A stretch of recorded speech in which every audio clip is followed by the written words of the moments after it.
En la naturaleza, las semillas vivas crecen hasta convertirse en plantas maduras y fuertes. Los bebés también crecen hasta llegar a ser adultos maduros. Así también los nuevos cristianos crecen en semejanza a Cristo. Cuando el crecimiento se ve obstaculizado en lo físico, ya sea por desnutrición, enfermedad o defectos de nacimiento, los resultados pueden ser trágicos.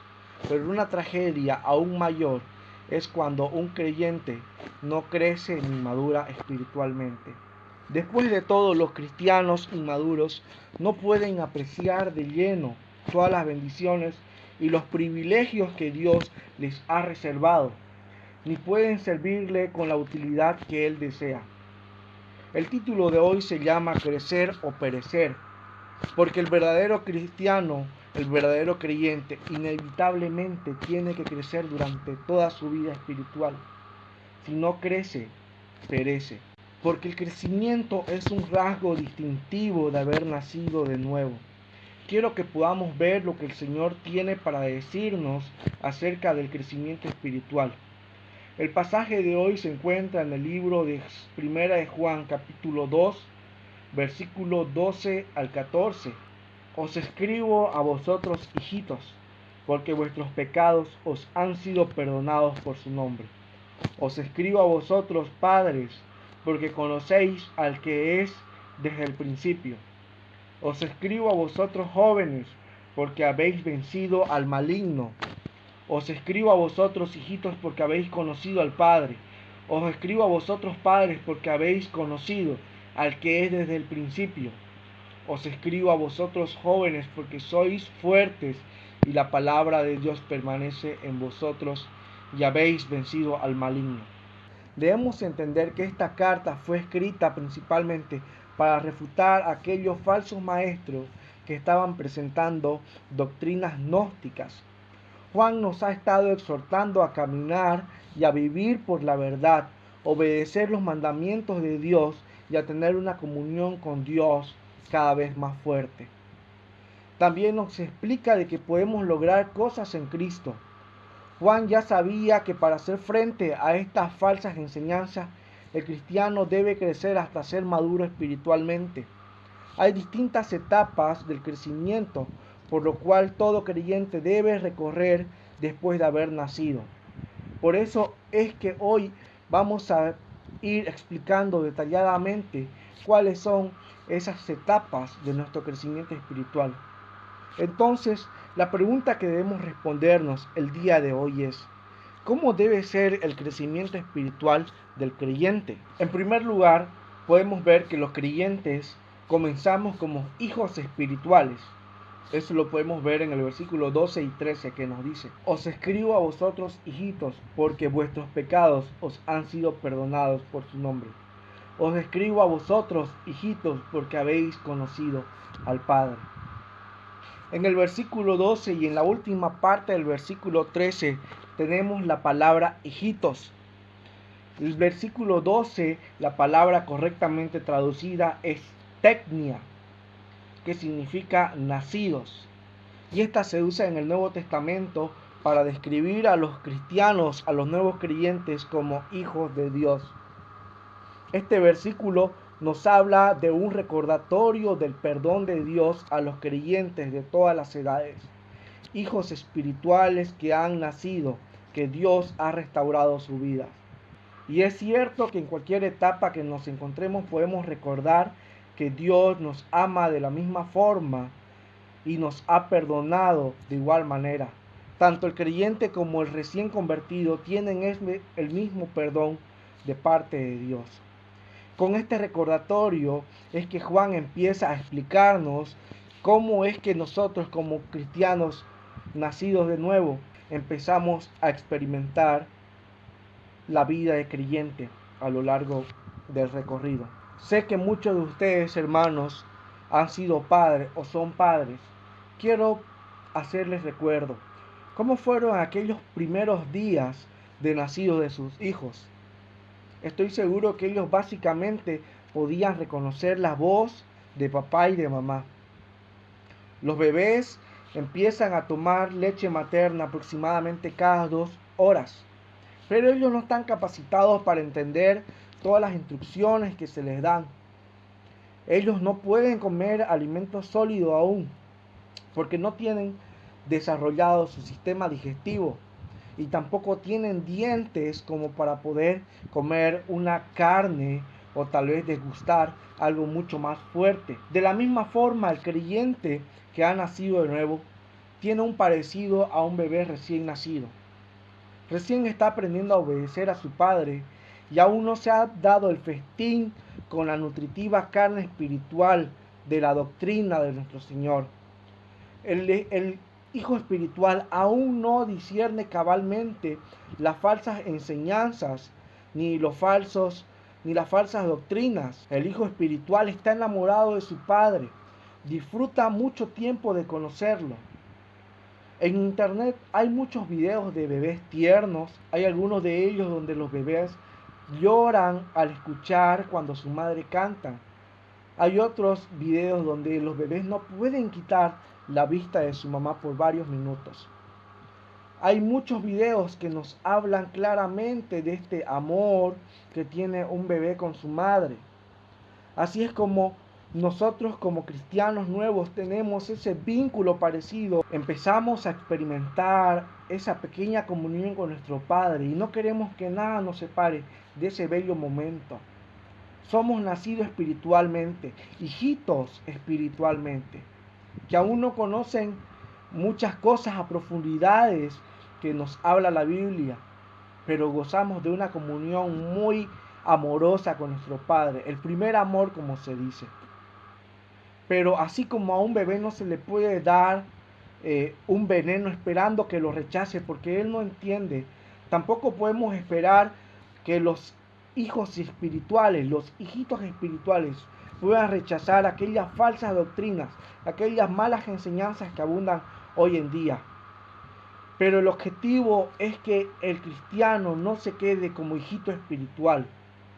El objetivo de nuestra vida cristiana es que podamos crecer cada vez más y ya no necesitemos tanta supervisión para que no podamos hacer cosas que nos hagan daños y que podamos discernir de lo bueno y de lo que es malo para nuestra vida por nosotros mismos.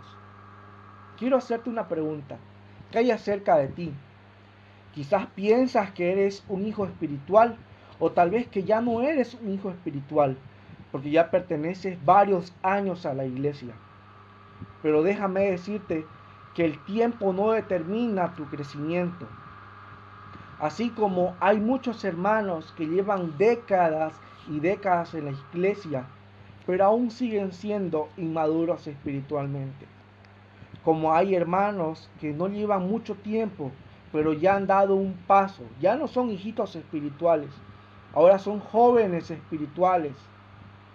De la misma forma, hermanos, nosotros debemos cada vez más determinarnos a crecer más en la palabra del Señor. ¿Hay algún pecado en tu vida con el cual estás luchando durante muchos años y no logras vencerlo? Si la respuesta es sí, es porque aún eres un hijo espiritual. Pero entonces volvamos a hacernos la pregunta para llegar al segundo punto. ¿Cómo continúa el crecimiento espiritual en un creyente? En segundo lugar, podemos ver que los creyentes continuamos como jóvenes espirituales.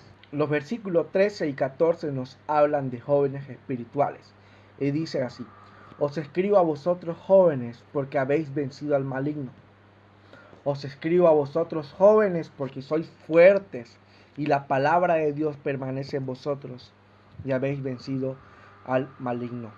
Estoy seguro de que el sueño de muchos científicos es poder encontrar la fórmula para detener el envejecimiento. Estoy seguro que a muchos de nosotros nos gustaría gozar de la juventud por siempre.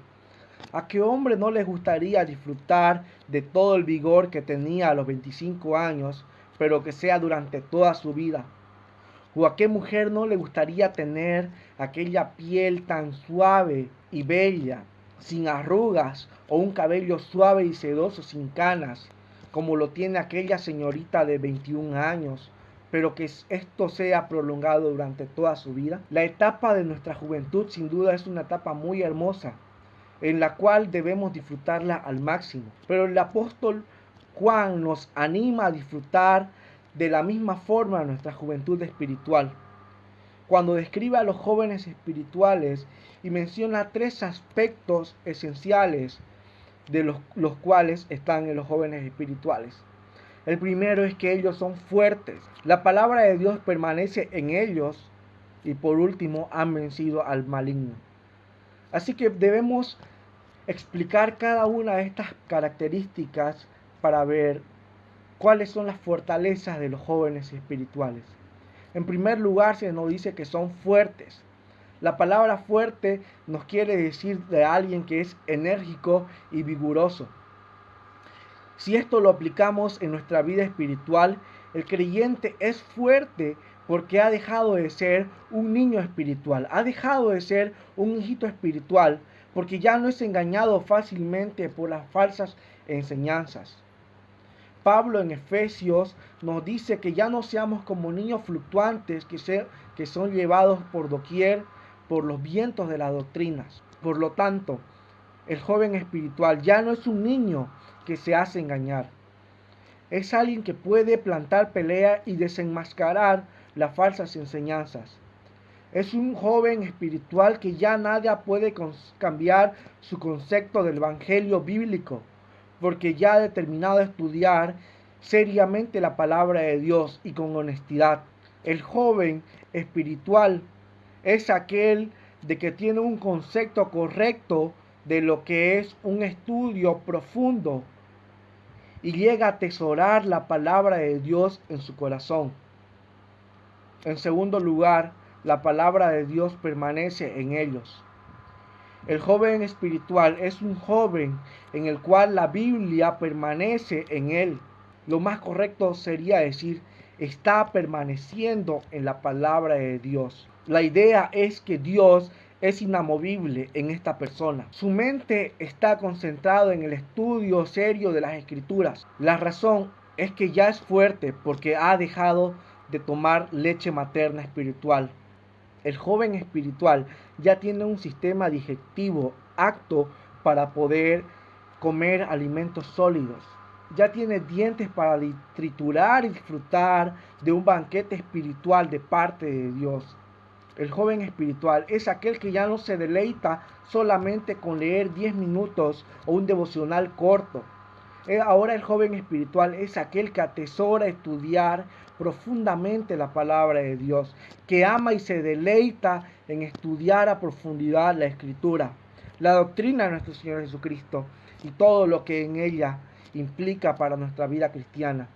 Él guarda en su mente y la atesora en su corazón. Y por último, el tercer aspecto de un joven espiritual es que ha vencido al maligno.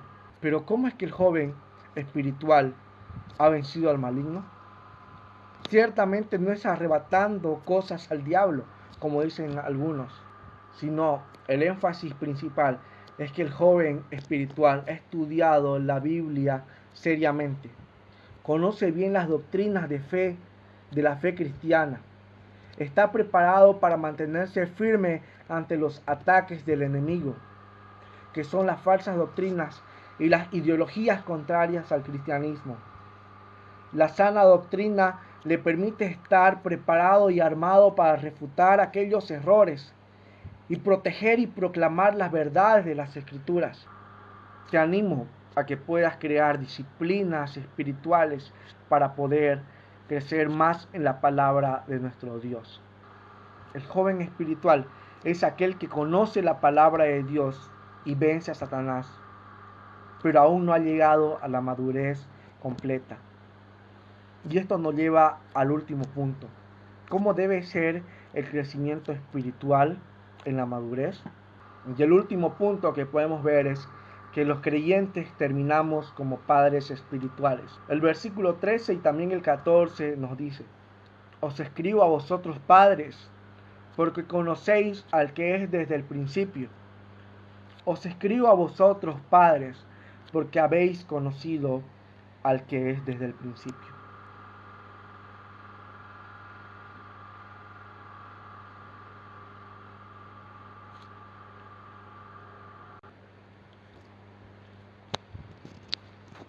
Entonces podemos ver que los versículos 13 y 14 nos hablan de padres espirituales que conocen a Dios desde el principio. Los versículos 13 y 14 nos hablan de los padres espirituales, pero debemos entender qué nos quiere decir esto. Conocer al que es desde el principio es tener un conocimiento profundo de Dios. Este concepto nos abarca de todos los atributos que tiene Dios. El creyente maduro tiene un concepto total y correcto de lo que dice la Biblia acerca de Dios. Entonces, el creyente que está en esta etapa de padre espiritual tiene las virtudes de hijito espiritual y también de un joven espiritual. Como hijo disfruta tener y conocer al Padre, y como joven tiene un conocimiento correcto acerca de Él. Pero también debemos tener cuidado de no caer en el peligro de solo tener un conocimiento intelectual de todos los atributos de Dios. Las redes sociales están llenas de aquellos teólogos que defienden sus posturas teológicas, pero se nota que carecen de amor por sus hermanos, que no tienen tal vez un conocimiento tanto como ellos. Por eso es la razón que tal vez Pablo nos dice en 1 Corintios, el conocimiento envanece, pero el amor edifica. De esta manera el Padre espiritual no es alguien que simplemente conoce a Dios. El Padre espiritual es aquel que ha reunido las tres características de un creyente maduro. En Romanos capítulo 15, versículo 14 nos dice, pero estoy seguro de vosotros, hermanos míos, de que vosotros mismos estáis llenos de bondad, llenos de todo conocimiento, de tal manera que podéis amonestaros los unos a los otros. Un creyente lleno de bondad es alguien con carácter. Un creyente lleno de todo conocimiento es aquel que conoce la doctrina bíblica y está preparado para defenderla. Un creyente maduro espiritual es aquel que amonesta y también recibe amonestación. Es alguien que tiene la capacidad de servir en la iglesia amando a los demás hermanos, enseñando a los que no saben mucho y amonestándoles en amor cuando es necesario. Todas estas características las tiene un padre espiritual. Finalmente, la última característica de un padre espiritual es que conoce al que es desde el principio. Quizás muchos de nosotros tenemos el conocimiento para poder discernir de las falsas enseñanzas, pero tal vez no tenemos el carácter ni la capacidad del servicio en la iglesia. Entonces, mi hermano, te animo a que puedas dar pasos firmes para crecer en carácter y servicio por amor a Dios. Ahora, viendo todos estos puntos, nuestra meta como cristianos debe ser llegar a padres espirituales. Te animo a que puedas dar pasos firmes para crecer en carácter y servicio a nuestro Dios. Una mujer cristiana dijo una vez, si un león solo comiera hombres y estuviera suelto en Santa Cruz, se moriría de hambre, porque no hay hombres en Santa Cruz. Solamente hay niños en cuerpos de hombres. Para dejar de ser niños espirituales debemos leer más las Escrituras. Para dejar de ser jóvenes espirituales debemos aplicar las Escrituras. Y para ser padres espirituales debemos enseñar a otros a leer y guardar las Escrituras.